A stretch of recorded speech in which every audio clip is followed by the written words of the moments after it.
My name is Ruth. I'm 73 years old, and what I'm about to tell you, it's something I've never spoken about publicly before. Tonight, I can't stay silent anymore. Have you ever trusted someone so completely that you'd follow them anywhere?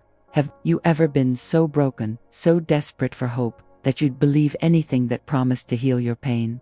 Because that's exactly where I was 15 years ago. And it nearly destroyed my life. Some stories don't have happy endings. Some people make one wrong choice and pay a price so terrible it changes them forever. And some nightmares, they hide behind the most beautiful promises, the kindest faces, the most sacred words. You see, evil doesn't always look evil. It doesn't come with horns and a pitchfork. Sometimes it comes with gentle eyes, soft words, and promises of peace. Sometimes it comes disguised as salvation itself. Before I go any further, I want to connect with all of you watching. In the comments below, please tell me where you're watching from. Are you in small-town America, a big city, maybe somewhere overseas? Because what happened to me could happen to anyone, anywhere in this world. And I need to know that people everywhere are hearing this warning. My name is Ruth, and this is the story of how I lost 5 years of my life to people who turned my deepest pain into their weapon against me. It started in 2009. I was 60 years old, and my entire world had just collapsed. My husband Michael, my partner for 33 years, had died suddenly of a massive heart attack. One minute we were planning our retirement, talking about traveling to see our grandchildren, and the next minute I was alone in a hospital room, signing papers I couldn't even read through my tears. Michael wasn't just my husband. He was my anchor, my best friend, my reason for getting up every morning. When he died, I didn't just lose him. I lost myself. I lost my faith. I lost any belief that life had meaning or purpose. For 2 years after his death, I went through the motions of living.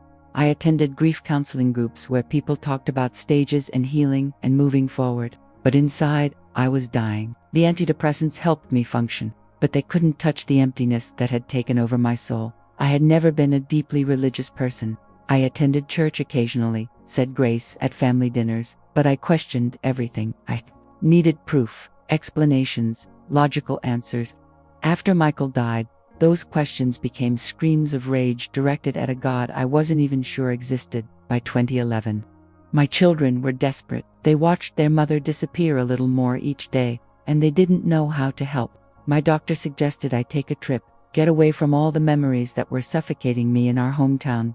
Go somewhere spiritual, she said. Maybe a pilgrimage, something that might help you find peace. Everyone suggested the Holy Land. Israel, they said, a place where people of all faiths come seeking answers, hoping to connect with something greater than their pain. I wasn't looking for God. I wasn't sure I believed in God anymore, but I was looking for something. Anything that might make me want to keep living. So, in April 2011, at 62 years old, I boarded a plane to Tel Aviv. I told my family I'd be gone for 2 weeks.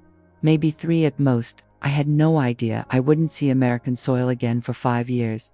The first week in Israel was exactly what you'd expect from a spiritual tourism trip. I visited all the holy sites, walked where pilgrims had walked for centuries, stood in places where billions of people had prayed for miracles, but I felt nothing. No divine presence, no spiritual awakening, just the same crushing emptiness I'd carried with me from home. I was staying in a modest hotel in Jerusalem, and that's where I met him.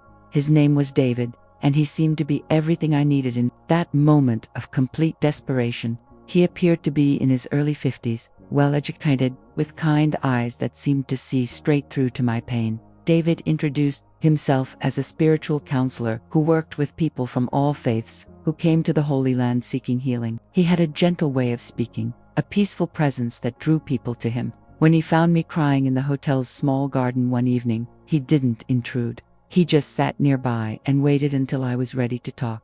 "Grief is sacred," he said softly when I finally spoke. "It's proof that you love deeply. Don't let anyone rush you through it." Those words were exactly what I needed to hear. For 2 years, everyone had been telling me to move on, to let go, to start living again. David was the first person who seemed to understand that my pain wasn't something to be fixed. It was something to be honored.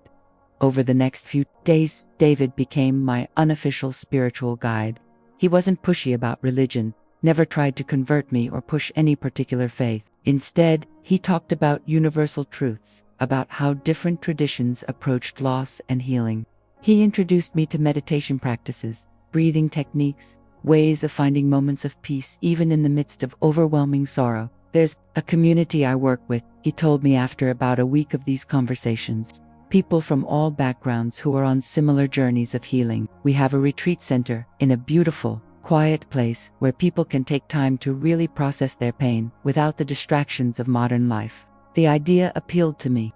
I was tired of being the grieving widow. Everyone tiptoed around back home. I was tired of well-meaning friends who didn't know what to say, tired of family members who kept suggesting I get back out there and start dating. The thought of being around people who understood deep loss, who wouldn't judge my tears or try to fix me, felt like exactly what I needed. It's completely voluntary, David assured me. People stay as long as they need to, leave when they're ready. Some spend a few weeks, others find they need months to really work through their trauma. There's no pressure, no expectations. When David offered to take me to visit this community, I said yes, without hesitation. It seemed like the answer to prayers I hadn't even known I was praying.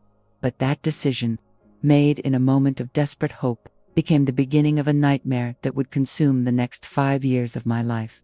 The journey to the retreat center required traveling to a remote area that David described as being between territories, a place where borders were fluid and different communities lived according to their own customs. The location was deliberately isolated, he explained, to provide the peace and quiet necessary for deep spiritual work.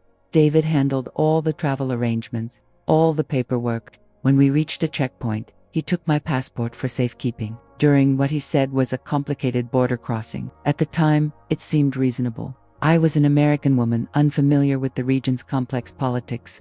Of course, I should trust my guide. The retreat center was beautiful in a stark, desert way. Simple buildings scattered across rocky hills, with gardens that had been coaxed to life in the harsh landscape.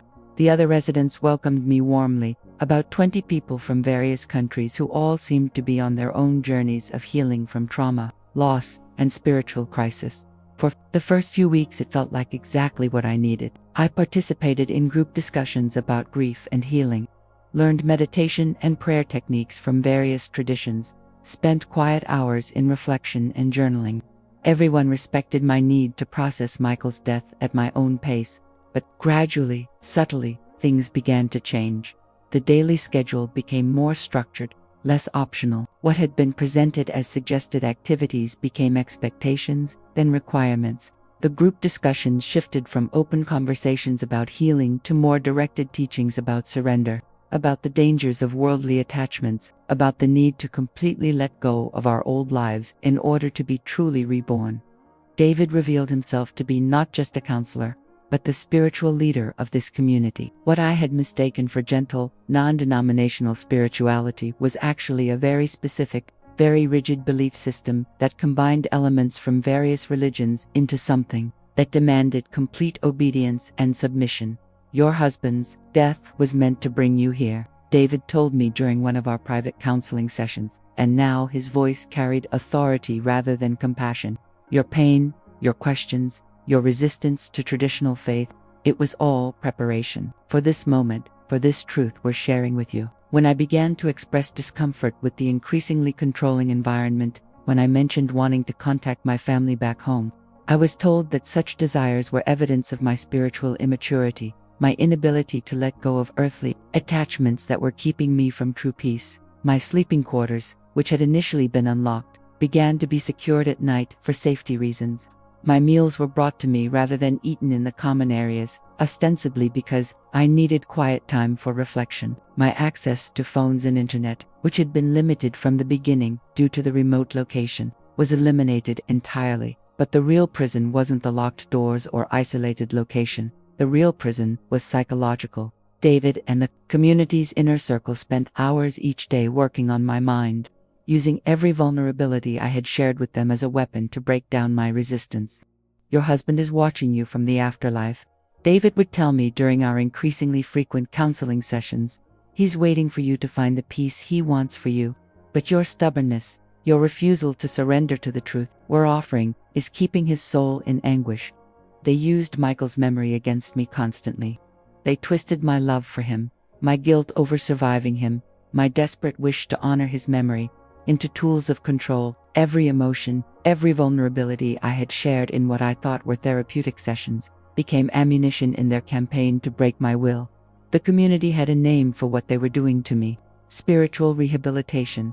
They claimed I was so damaged by worldly thinking, so poisoned by materialistic American culture, that I needed to be completely broken down before I could be built back up as a truly enlightened person. Daily education sessions became more intense, more demanding. I was required to participate in lengthy prayer and meditation sessions, to study texts that promoted complete submission to the community's teachings, to write detailed confessions of my spiritual crimes against what they called divine truth. When I resisted, when I demanded my passport and insisted on leaving, I learned just how trapped I really was. The community leaders explained that I was free to leave at any time, but that I would be leaving as a broken, spiritually bankrupt person who would inevitably return to the emptiness and despair that had brought me there in the first place. More frighteningly, they implied that leaving would mean abandoning not just my own spiritual salvation, but betraying the sacred trust that Michael's death had been meant to establish.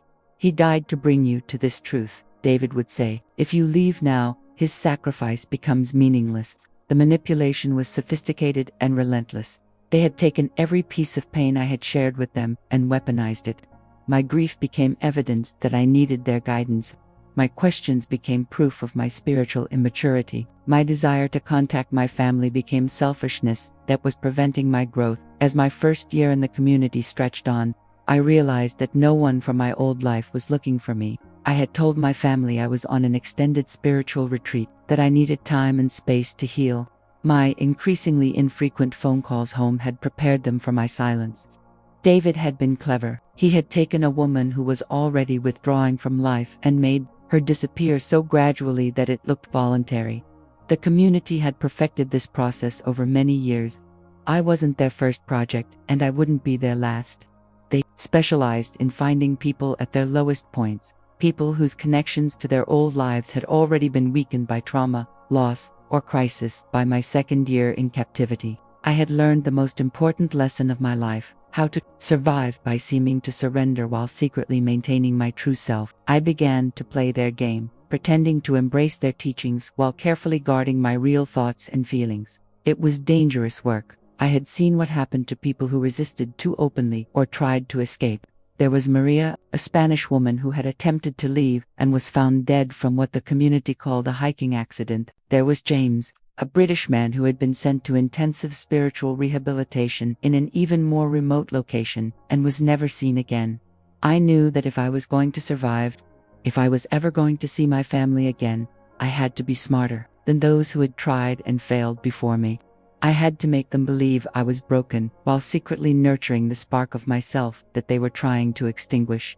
During my third year, I began what I now think of as my secret resistance. I started keeping a hidden journal, writing tiny notes on scraps of paper that I hid in the binding of a religious text I'd been given. I would write Michael's name, fragments of memories from our life together, reminders of who I had been before this nightmare began. I began leaving messages in places where they might someday be found. When I worked in the community garden, I would scratch my name and the date into stones and bury them. When I was allowed to help with laundry, I would sew tiny notes into the hems of clothing. Most of these would never be discovered, but I needed to believe that someday, someone might find proof that I had been there, that I had existed. The hardest part was maintaining hope while appearing to abandon it. Every day, I had to wake up and pretend that I was grateful for my captivity, that I was learning valuable spiritual lessons, that I was becoming a better person through their guidance. But inside, I held on to Michael's memory like a lifeline, whispering his name in the darkness and remembering who I used to be. During my fourth year, something shifted in the community dynamics. New people arrived, including a family with teenage children who had been recruited from a refugee camp.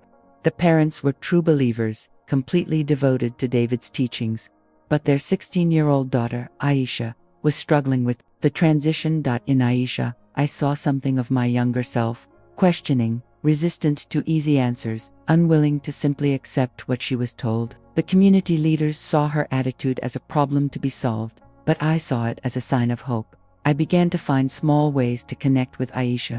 to encourage her natural skepticism without being obvious about it.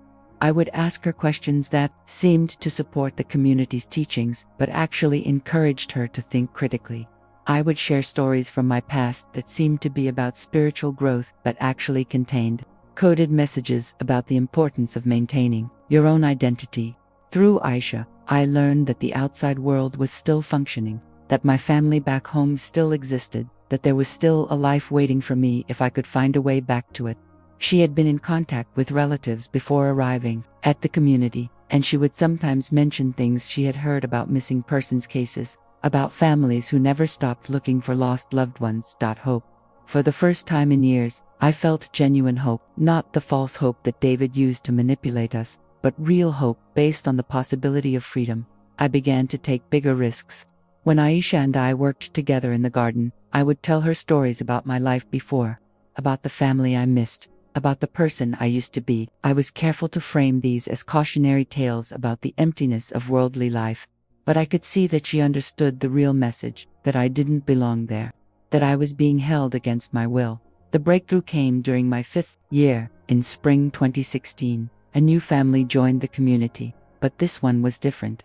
The father, Ahmed, had lived in multiple countries and spoke several languages fluently. Unlike the other community members, he seemed uncomfortable with some of the more extreme aspects of David's control. Ahmed noticed things that others missed or chose to ignore. He saw how certain long-term residents, myself included, were treated differently from newer arrivals. He noticed the locked doors, the restricted communications, the way some of us flinched when David spoke to us.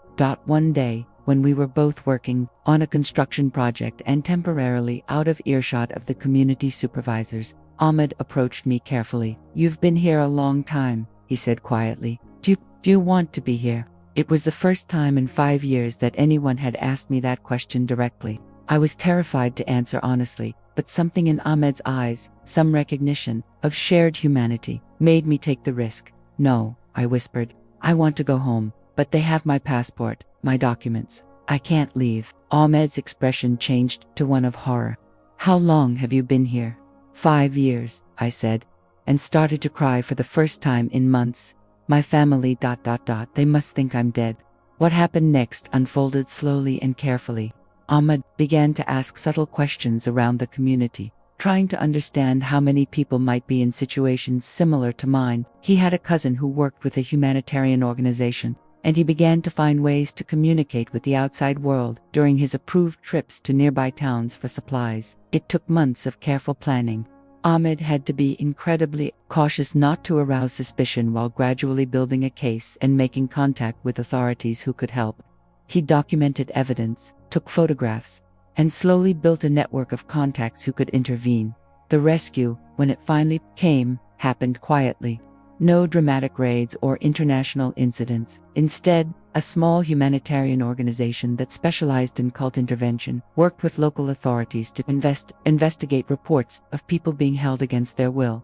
I remember the day like it was yesterday. It was September 22, 2016, exactly 5 years and 5 months after I had first left Jerusalem with David. A small group of social workers and legal advocates arrived at the community, along with local police officers, saying they were conducting routine welfare checks on all residents. David tried to present everything as normal, claiming that everyone was there voluntarily and was free to leave at any time. He brought out documents supposedly showing consent forms and voluntary participation agreements, but when I was interviewed privately, away from David and the other community leaders, I was finally able to speak the truth.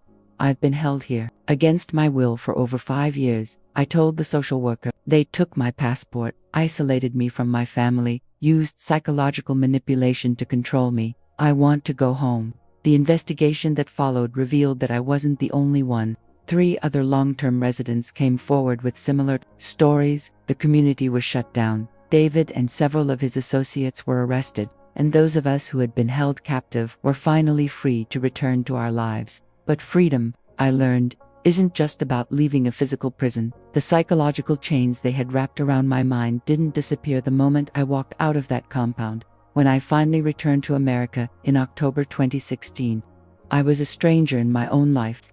My children had aged 5 years without me. moving through milestone after milestone while wondering if their mother was alive or dead. My grandchildren, who had been small when I left, were now in middle school and had only vague memories of me. My house had been sold to pay debts and taxes. My belongings had been distributed among family members who thought I was never coming back. My entire life had continued without me, and there was no easy way to slip back into it. But the physical displacement was nothing compared to the psychological damage. 5 years of having my reality constantly questioned and redefined, of being told that my thoughts and feelings were wrong or selfish, of having every aspect of my identity systematically dismantled. It changes you in ways that are hard to understand unless you've experienced it. I couldn't make simple decisions anymore. After years of having every choice made for me, of being told that independent thinking was dangerous, I found myself paralyzed by options as basic as what to eat for breakfast or what television program to watch. I couldn't trust my own judgment about people, having been so completely deceived by David, so thoroughly manipulated by people who seemed kind and caring. I questioned every interaction, every friendship, every act of kindness shown to me. The nightmares started immediately. I would dream that I was back in that community, that the rescue had been an elaborate test of my loyalty, that David was about to walk into my room for another counseling session. I would wake up screaming, frantically checking that my doors were unlocked, that I was truly free to leave. Panic attacks followed, crowds, unexpected visitors, anyone who seemed too interested in my spiritual beliefs.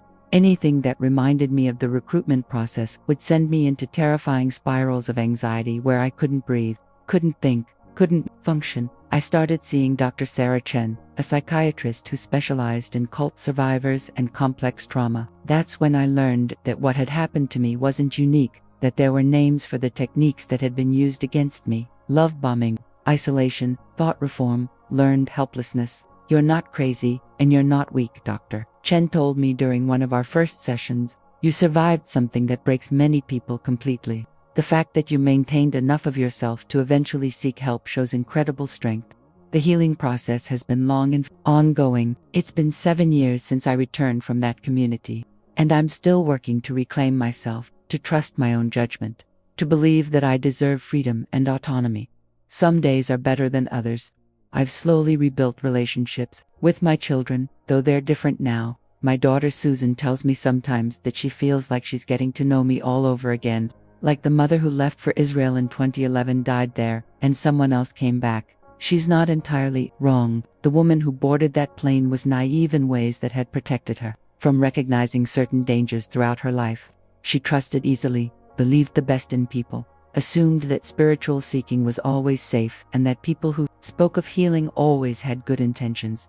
I can't be that woman anymore, and honestly, I'm not sure I'd want to be. But I've learned that wisdom doesn't have to mean cynicism, that being careful doesn't have to mean being closed off from the world. I'm telling you this story not for sympathy, though I appreciate your compassion. I'm telling you this story as a warning, because what happened to me is happening to others right now, today, in communities and organizations all over the world. Manipulative groups, cult leaders, predators who use spiritual or humanitarian causes as cover. They all use the same basic techniques. They target people who are vulnerable, isolated, searching for meaning or healing. They offer exactly what that person needs most, and then slowly, gradually, they take everything away. It doesn't matter what religion or philosophy they claim to represent. I've learned that there are predatory groups hiding within Christianity, Judaism, Islam, Buddhism, New Age spirituality, and secular organizations too.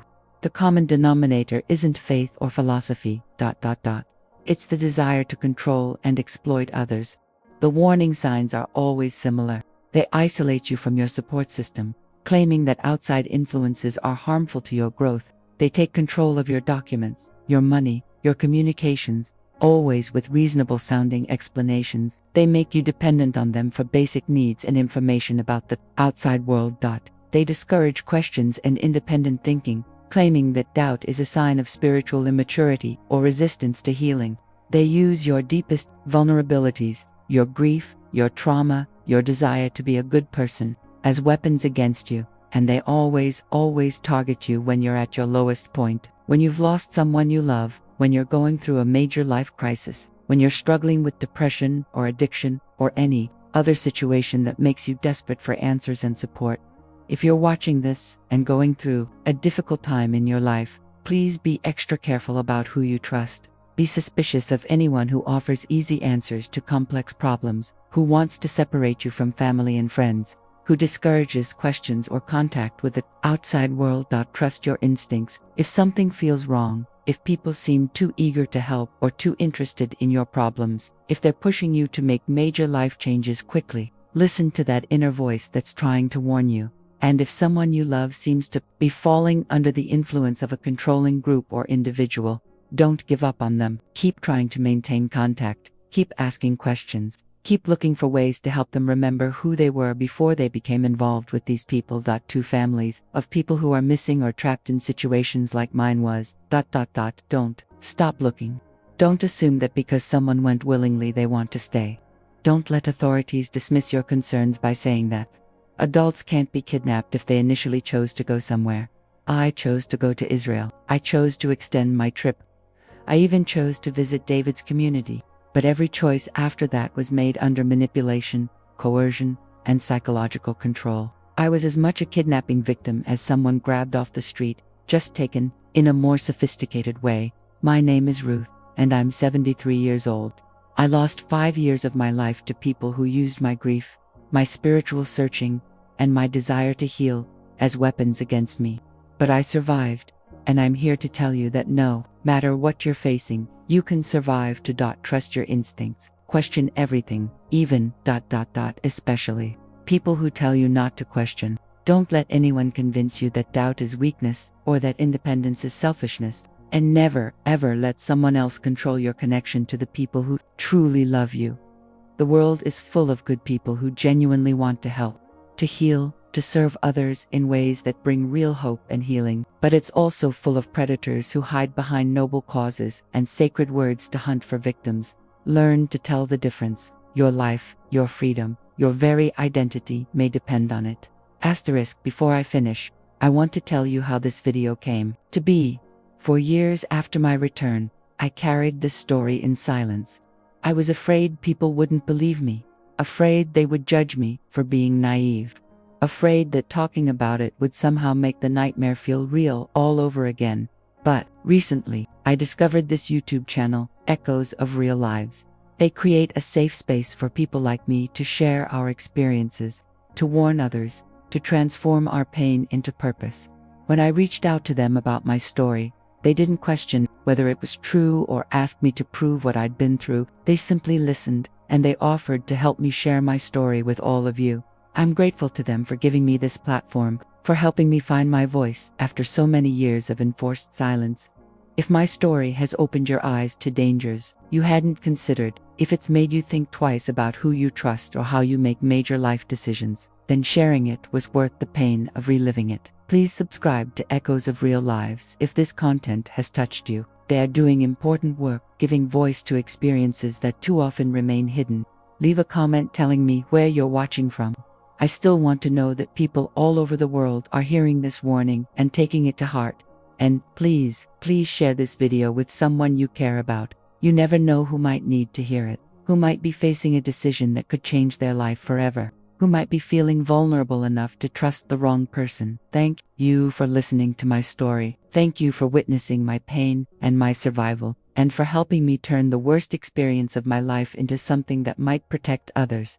Remember, the world can be beautiful, full of genuine healing and authentic spiritual growth, but it can also be dangerous, full of people who use our deepest needs against us. Stay alert, stay connected to people who truly love you, and never stop asking questions. And remember this above all: if someone like me, someone who thought she was too smart and too careful to be fooled, can fall into a trap like this, it really can happen to anyone. Don't let your guard down. Don't assume you're immune. And don't ever let anyone convince you that your freedom is a small price to pay for their promises of peace. Stay safe out there. The world needs people who seek truth and healing, but it needs you to stay free while you're seeking it.